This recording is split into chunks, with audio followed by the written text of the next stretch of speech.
Hello bachcho, let's read this question. Question says a ray is incident normally on a right angle prism whose refractive index is √3 and prism angle is alpha equal to 30 degree. After crossing the prism, ray passes through a glass sphere. It strikes the glass sphere at r by √3 distance from principal axis as shown in the figure. The sphere is half polished. Find the total angle of deviation of the incident ray after all reflection and refraction from the optical setup. So इस question में अगर हम देखें इस diagram को, अगर इस surface पे अगर हम नॉर्मल ड्रॉ करें तो कुछ इस टाइप से दिखेगा. सो ये जो एंगल होगा ये हो जाएगा R2 और ये जो एंगल है ये हो जाएगा angle of emergence E. Okay, और ये जो है ये क्या है, डेविएशन है यहाँ पे, और ये जो रे है ये पास कर रहा है स्फीयर से जो कि पॉलिश्ड है एक साइड में. ओके, सो इस क्वेश्चन में अगर हम की पॉइंट्स की बात करें यहाँ पे, तो यहाँ जो की पॉइंट्स हैं वो कौन कौन से हैं. जो फर्स्ट है वो है R1 plus R2 equal to alpha. Okay, तो ये जो एंगल यहाँ पे है प्रिज्म एंगल अल्फा, वो क्या होगा R1 जो कि यहाँ पे 0 है और R2. ओके, दूसरा की पॉइंट क्या होगा यहाँ पे, सेकेंड जो होगा वो होगा स्नेल्स लॉ. ओके, जो कि है स्नेल्स लॉ, इसको हम लिख सकते हैं N1 sin I equal to N2 sin R. Okay, और ये जो फिगर इस टर्म में अगर हम लिखना चाहें इसको तो कैसे लिख सकते हैं. ओके, यहाँ पे हम लिखेंगे मीडियम ऑफ द ग्लास, क्योंकि हम यहाँ पे कंसिडर कर रहे हैं कि जो रे है वो ग्लास से बाहर जा रही है.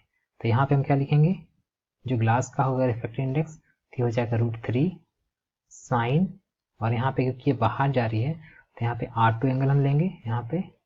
ओके, और ये हो जाएगा N2 जो कि एयर के लिए है तो ये तो यहाँ पे 1 रहेगा, और साइन R यहाँ पे क्या हो जाएगा, ये हो जाएगा जो यहाँ पे इमर्जेंस एंगल है वो हो जाएगा, तो यहाँ पे हम लिखेंगे साइन E. ओके, और थर्ड जो यहाँ पे की पॉइंट है वो है अल्फा जो कि प्रिज्म एंगल है plus deviation del equal to I plus E. Okay, now अगर हम ये R2 फाइंड करने की कोशिश करते हैं तो अगर हम की पॉइंट फर्स्ट की यूज करते हैं यहाँ पे R1 plus R2 equal to alpha. So यहाँ पे जो R1 है कितना है, 0 है. सो R2 इक्वल टू क्या हो जाएगा अल्फा, जो कि कितना है यहाँ पे 30 डिग्री है.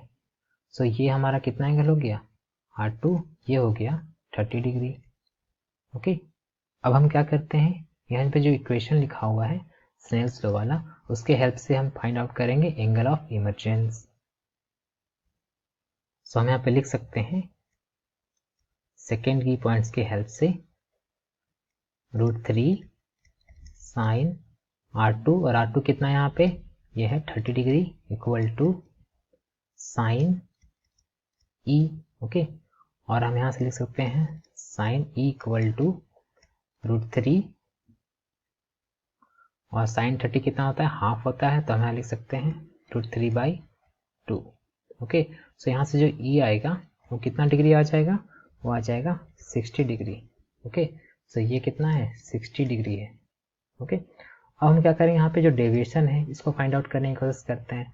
तो अगर हम थर्ड की पॉइंट्स की हेल्प लें यहाँ पे, तो यहाँ से हम लिख सकते हैं deviation equal to I plus E minus alpha, और ये किसके इक्वल हो जाएगा, I कितना है 0 डिग्री है यहाँ पे, प्लस इमरजेंस है 60 और अल्फा कितना है 30.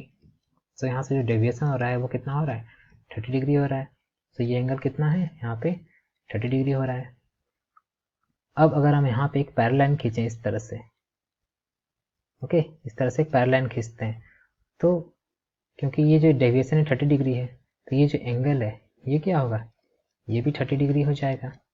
ओके, और अगर हम इसके आगे देखें यहाँ पे इस लाइन के क्रॉस, तो अगर ये यहाँ पे मूव कर रहा है, सरफेस के अंदर जा रहा है, सपोज कीजिए इस तरह से वो अंदर जा रहा है, ओके। सो ये जो एंगल होगा ये भी 30 डिग्री होगा, ओके। और ये जो ब्लू वाली लाइन अंदर जा रही है ये क्या होगी, ये जो प्रिंसिपल एक्सिस है, ठीक है, ये जो प्रिंसिपल एक्सिस है, प्रिंसिपल एक्सिस, इसको भी वो कितने डिग्री में कट कर रही होगी, वो कर रही होगी 30 डिग्री में। सो ये जो डिस्टेंस है अगर इसको हम कंसीडर करें और यहाँ पे एक ट्राइंगल बनाएं और इसको हम नेम करते हैं ए, बी और सी, ओके। और हम मान लेते हैं ये जो सी पॉइंट है वो कहाँ पे है, वो प्रिंसिपल एक्सिस में कहीं पे है, ओके। सो वो कितनी एंगल पे होगी, क्योंकि हमने देख लिया कि वो 30 डिग्री पे कट करनी चाहिए, तो हम यहाँ पे लिख सकते हैं इस तरह से, सपोज कीजिए ये कहीं एक पॉइंट है सी जहाँ पे वो कट कर रही है 30 डिग्री पे प्रिंसिपल एक्सिस पे। ये हमारा ए, यह है बी, और ये जो डिस्टेंस है कितना है, यह है r/√3। सो इस जो ट्राइंगल है, ट्राइंगल ए बी सी, इसमें हम क्या लिख सकते हैं, tan 30 डिग्री इक्वल टू लिख सकते हैं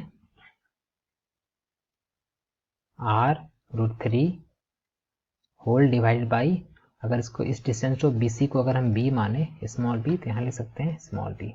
सो ये डिस्टेंस अगर हम फाइंड आउट करें तो b इक्वल टू हो जाएगा r/√3, और अगर डिनोमिनेटर में tan 30 लिखते हैं तो वो कितना होता है, वो होता है 1/√3, ओके।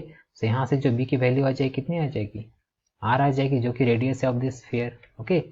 सो ये जहाँ कट कर रहा है वो C पॉइंट, वो हमारा सेंटर ऑफ प्रिंसिपल एक्सिस हो जा रहा है, ठीक है।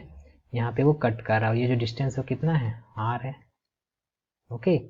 तो हमें पता है कि अगर कोई रे पास करती है सेंटर से, इस तरह से पास करती है, ओके, तो वो सीधी चले जाती है, ओके, और आफ्टर रिफ्लेक्शन वो उसी में वापस लौटती है, क्योंकि यहाँ पे जो रे है वो उसी में रिफ्लेक्ट होकर वापस लौट रही है, उसी रास्ते में।